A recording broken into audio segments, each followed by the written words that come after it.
The boy sat in his bed with his kitten and rubbed its chin and patted its head, thinking to himself, If I ended all of it now, my dad wouldn't care. My friends are all high. All the time, they don't give a fuck. But my kitten, what would happen to it? Would it be okay without me? Well, of course it would. It would go off and find someone else to feed it. And be his friend. I have no regrets. I'll do tonight. he was puzzled and unhappy and just wanted to end it all, because he knew that all he had in his life was his drunk of a deadbeat father who abused him and his little kitten whom he thought the world of. He said aloud, If you're really there, perform a deed of magic right now to stop my death. Amen. He kissed the kitten and threw it out the window and prayed to the Almighty Father of Heaven. I shall go, make justice for the world, and end all that is cruel. He yelled to the heavens. He then rushed out of bed, down the stairs, and into his kitchen, and then ran to the cupboard and thought of what to use. He then pulled out a steak knife. This will be perfect. Oh joy, oh joy! This is going to be a delight.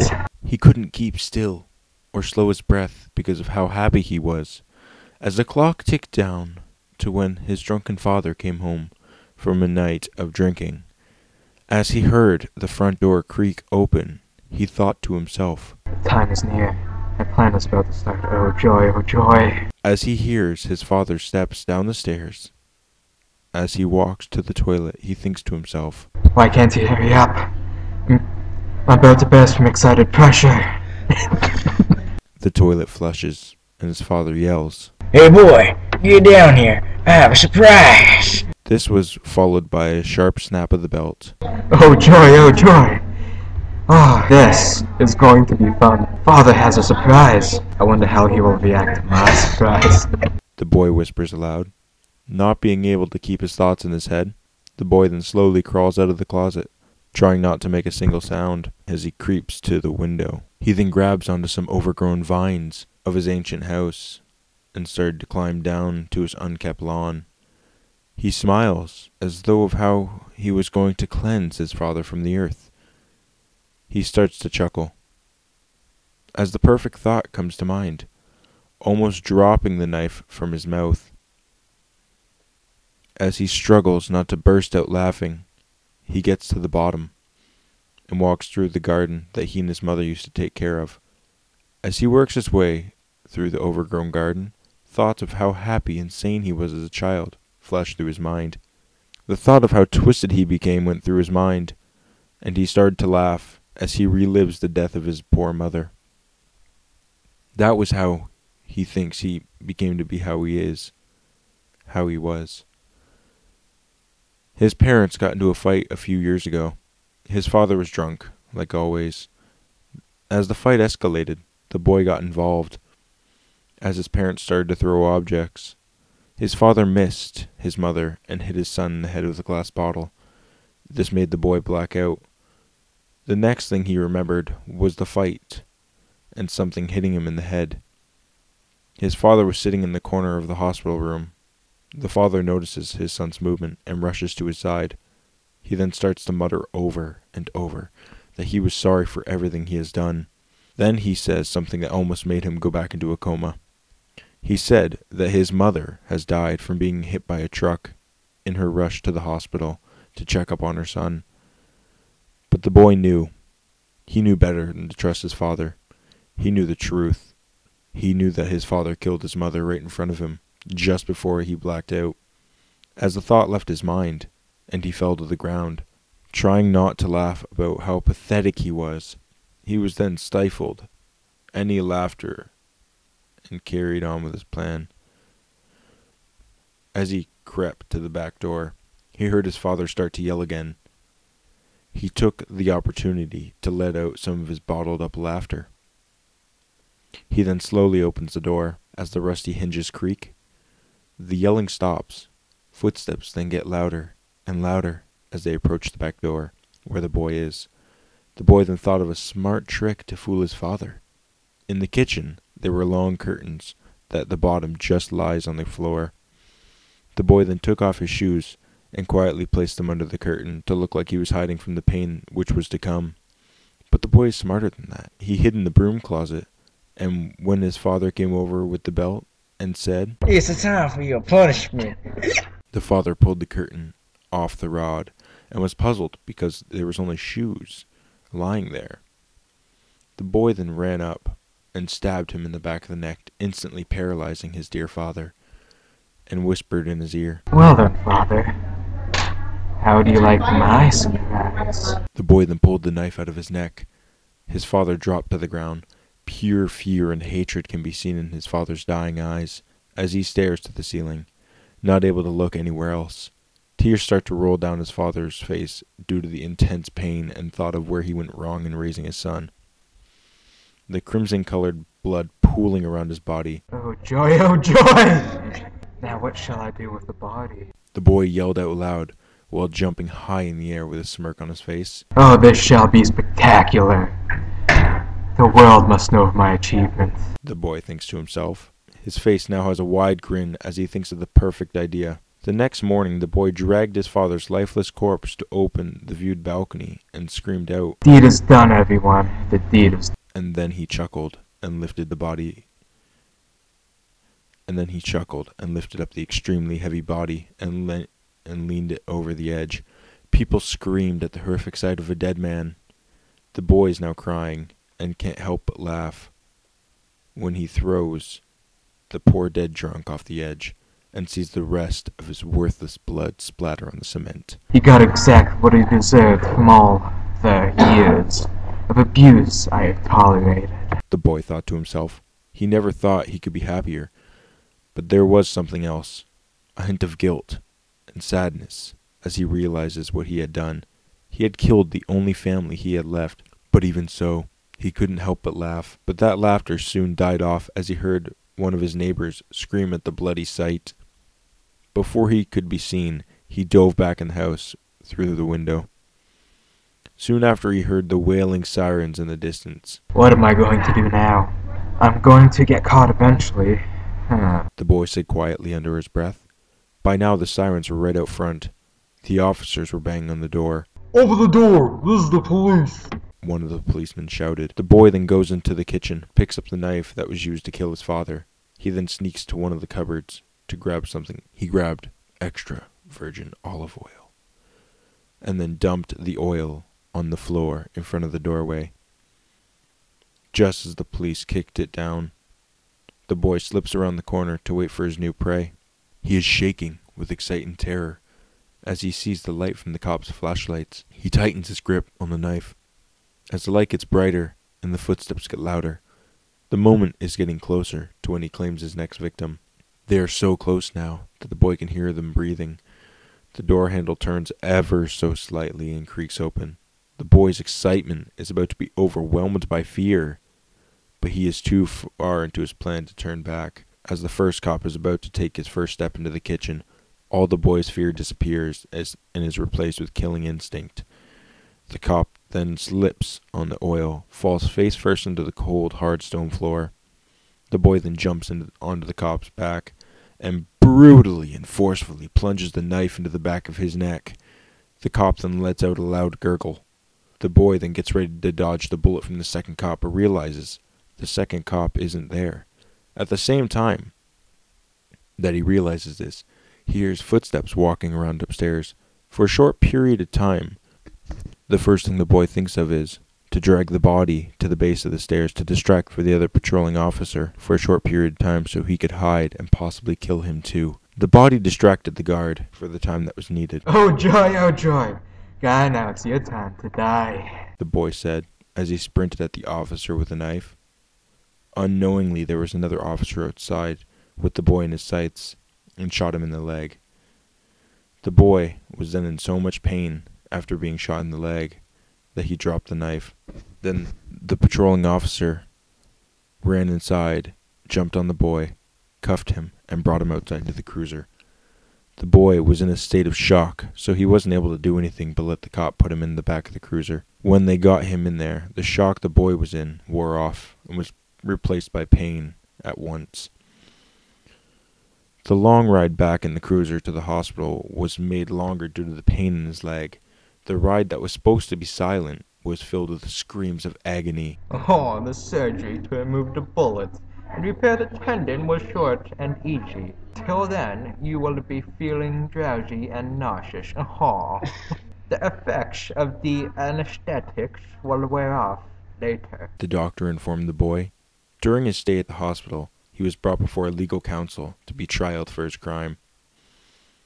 The boy pleaded guilty to his charges and was then sentenced with an adult punishment for the natures of his crimes to death.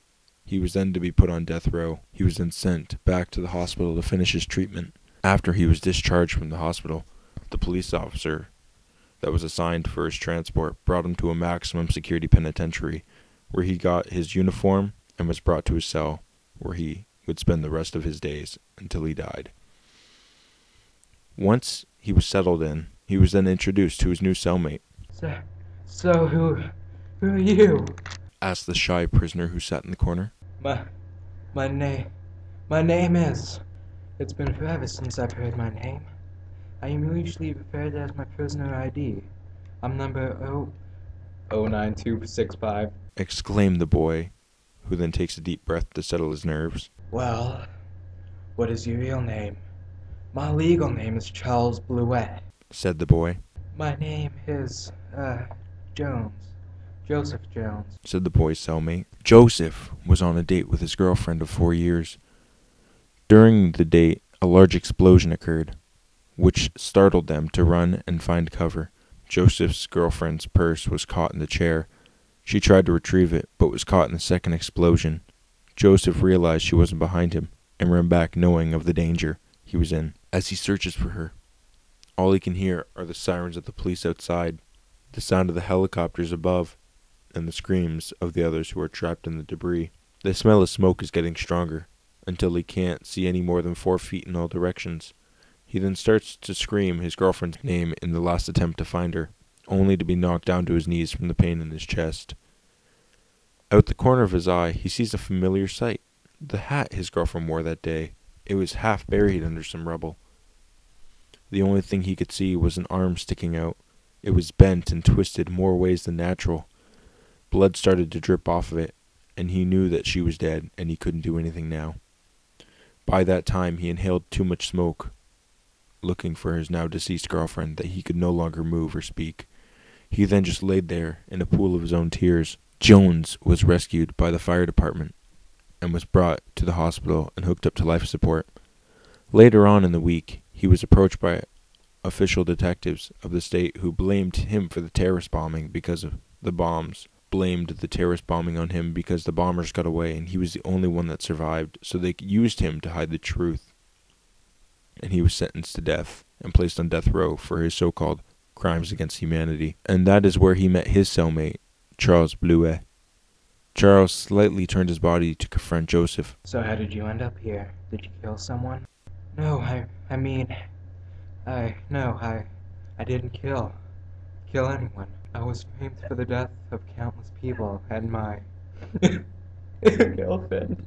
Joseph replied. So how did you end up here? Charles replied with a sly voice. It's a conspiracy. It was all a plot against me to ruin my life. Who's plotting it? It's them. The NHK bastard. Joseph muttered on and on until Charles slapped him in the face and told him, It's all okay now. You have me to protect you. I have made an oath to the heavens that all who are cruel will die by my hand. Charles said while chuckling. Just the thought of all their blood rushing to the ground by my knife puts me in a state of unbearable pleasure. This guy is nuts. Joseph thought to himself. Lights out! Yelled the patrolling officer.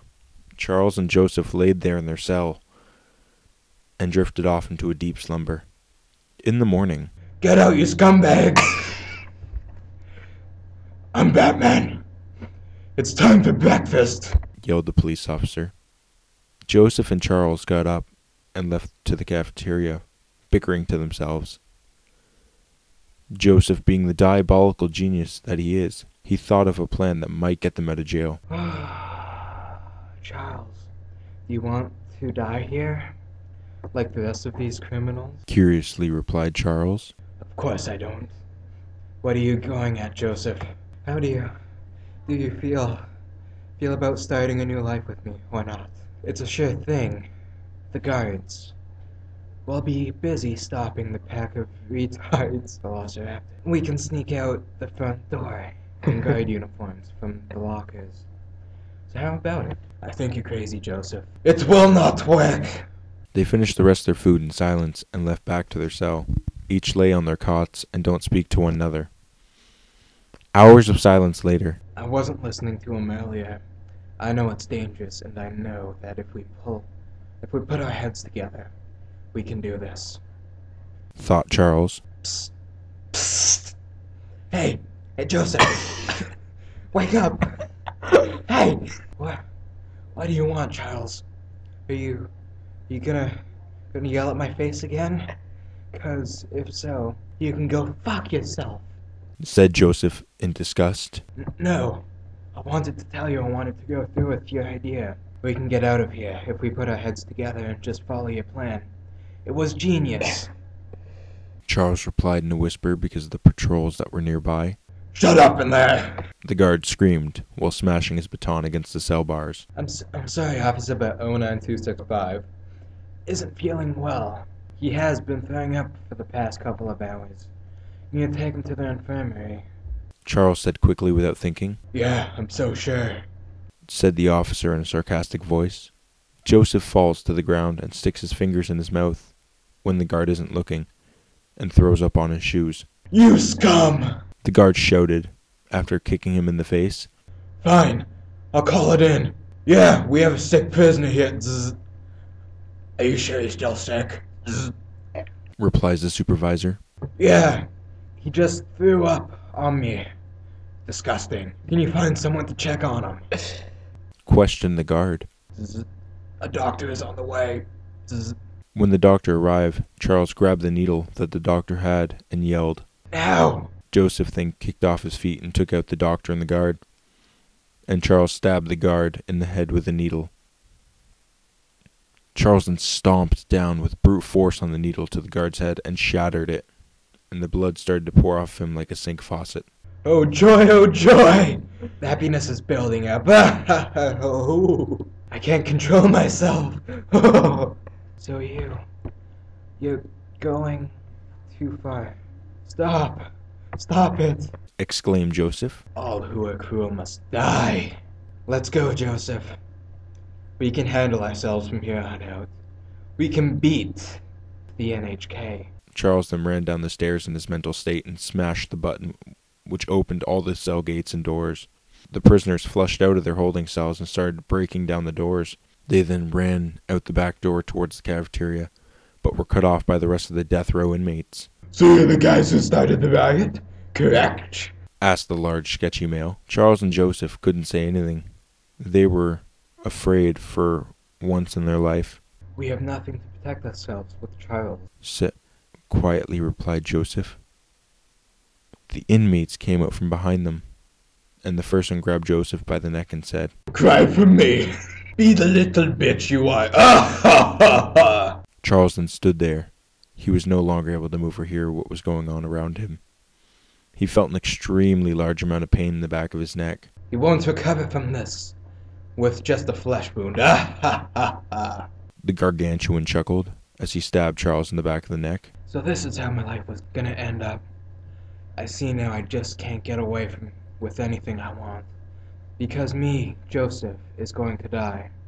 And me, I'm going to die. Charles thought, and he fell back and landed on the knife that was severing his spinal cord, and then pierced through his throat and killed him. Goodbye, Kitty. Was Charles' last thought before leaving this world. What? What? Who? What? Screamed Kevin. It was just a dream. It was just a dream.